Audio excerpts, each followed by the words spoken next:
السلام علیکم ورحمۃ اللہ وبرکاتہ۔ اعوذ باللہ من الشیطان الرجیم، بسم اللہ الرحمن الرحیم۔ اللہم وفقنا لما تحب وترضى واجعل عاقبۃ امورنا خیرا ولا تکلنا الی انفسنا طرفۃ عین ابدا۔ پیر صاحب کے حکم پر آپ کی خدمت میں کچھ عرائض پیش کرنے کے لیے توفیق حاصل ہوئی ہے، سعادت۔ الحمدللہ اصحاب الرائے اور اصحاب دانش، اصحاب سخن و قلم کی مجلس ہے اور ہم استفادہ کر رہے ہیں۔ بحیثیت ایک طالب علم کے موضوع رکھا گیا ہے، بہت ہی خوبصورت موضوع اور حالات کے مطابق، لیکن اس طالب علمانہ زاویے سے اگر میں دیکھوں تو ہمیں طالب علم کا کام ہی ہوتا ہے بحث مباحثہ اور گفتگو۔ علماء اساتید نے یہ بتایا ہے کہ موضوع پہلے کلی جب انتخاب کریں تو پہلا عمل اس کی تنویع ہے کہ اس کلی عام موضوع کو تقسیم کر کے اس کی انواع،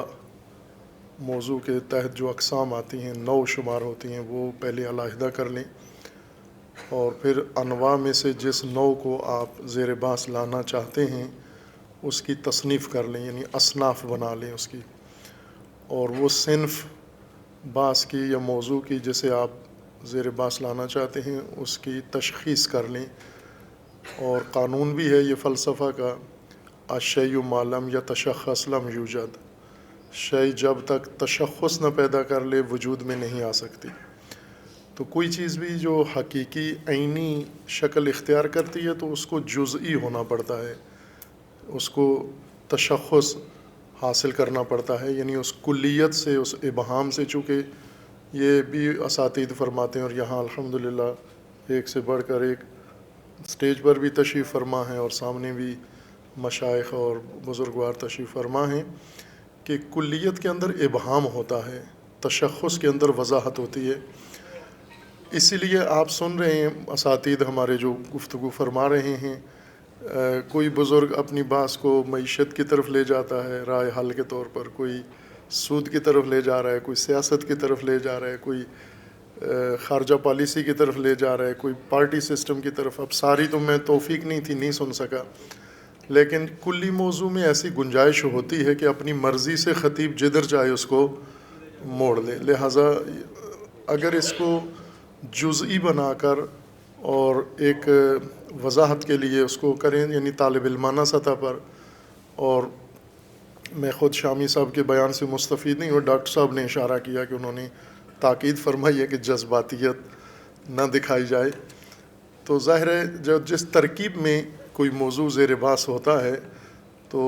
اگر طالب علم ہوں، وہ ترکیب طالب علموں کی ہو تو وہاں ایک طرح کی بحث ہوتی ہے،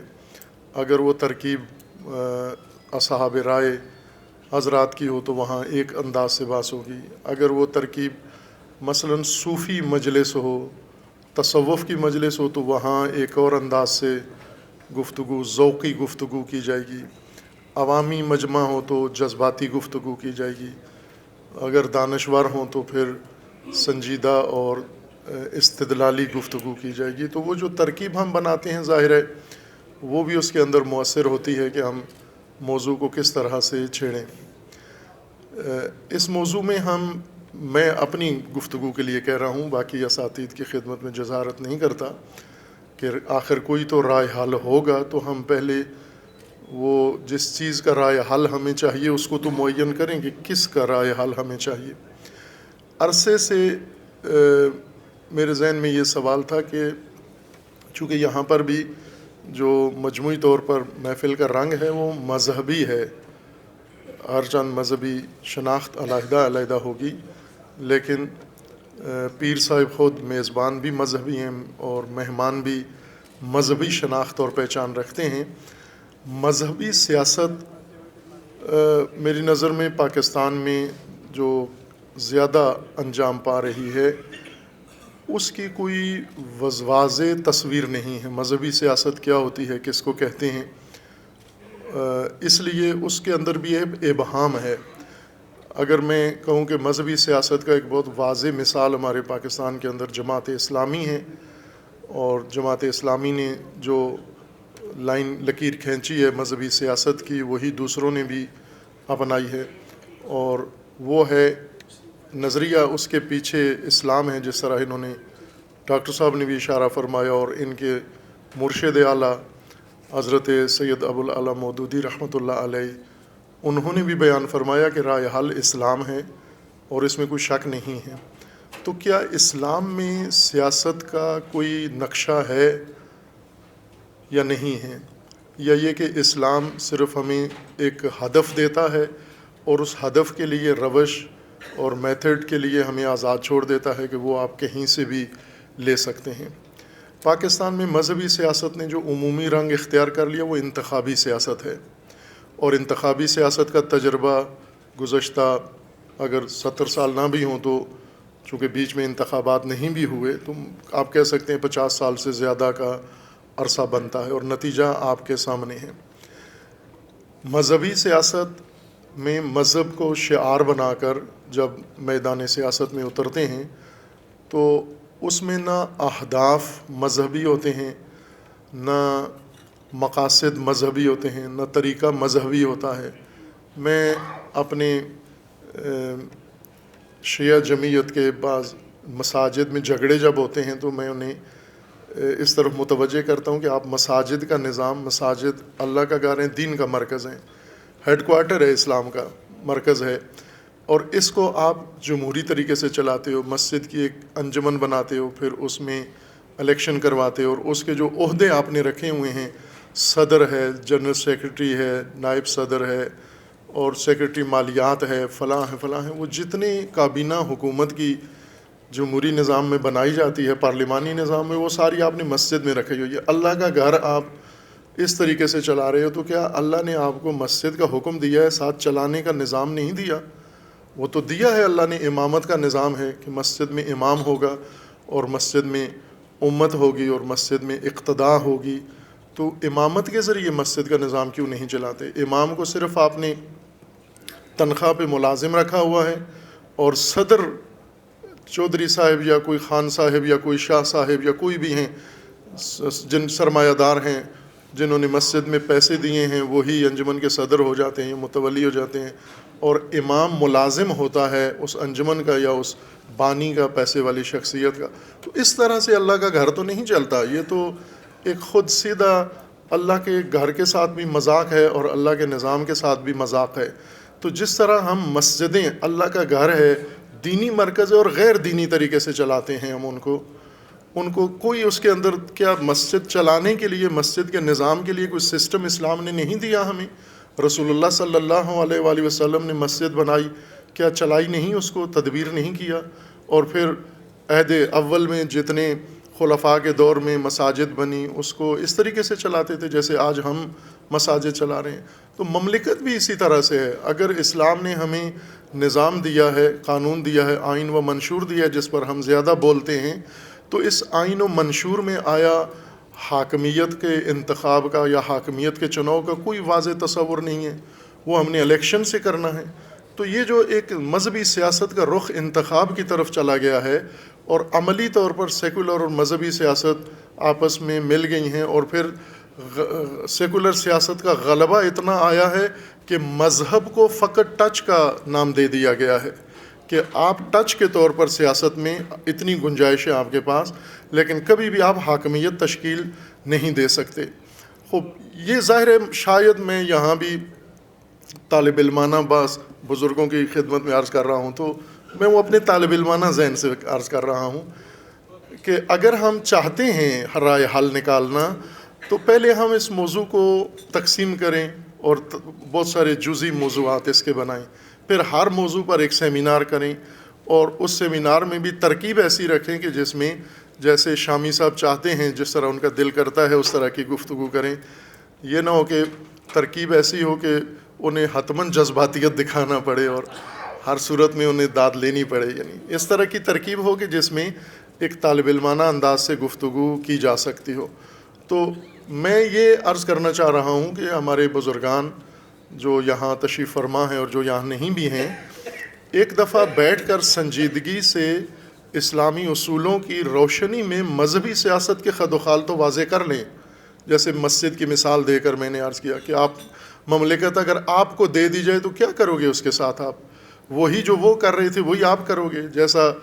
ابھی پیر صاحب کے کلپ میں نے سنا کہ پاکستان بنایا تھا تو پاکستان میں آ کے وہی کام کرنے جو ہندوستان میں کر رہے تھے. تو اگر وہی کام کرنے تھے جو ان کے ساتھ ہندوؤں کے ساتھ رہ کر کھانا تھا، سود کھانا تھا، یہاں آ کے الگ بیٹھ کے مسلمان ہو کے کھا رہے ہو، تو علیحدہ ہونے کی کیا ضرورت تھی؟ پھر علیحدہ ہوئے تو اس کا مطلب ہے کچھ اور کرنا چاہیے تھا آپ کو. تو اگر ہم